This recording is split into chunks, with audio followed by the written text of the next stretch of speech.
السلام علیکم قدرمنو اوریدونکو، په دې هیله چې تاسې ټول به راته روغ او جوړ اوسئ.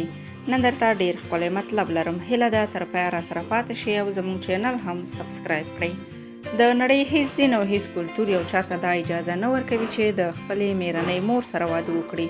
خو په روسیه کې یو هلک دا له شرمه ډک کار کړی او له خپلې میرنۍ مور سره یې واده کړی. د نړیوالو رسنیو د راپورونو په وینا په روسیه کې یوې ښځې خپل خاوند پرېښود او د خپل خاوند له زوی یا له خپل میرني زوی سره یې واده وکړ.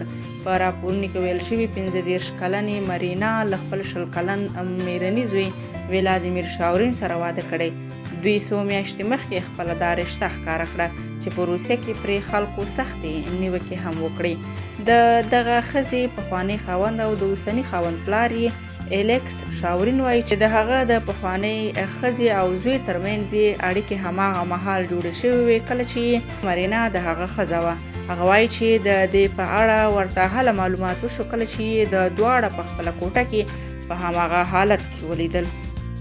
د خپل میرني زوی سره واده کوونکې ښځه د 12 امیدواره هم د هغې په ټولنیزو رسنیو کې د خپلې امیدوارۍ په اړه هم لیکلي دي او ویلي دي چې ډېر ژر به مور جوړه شي.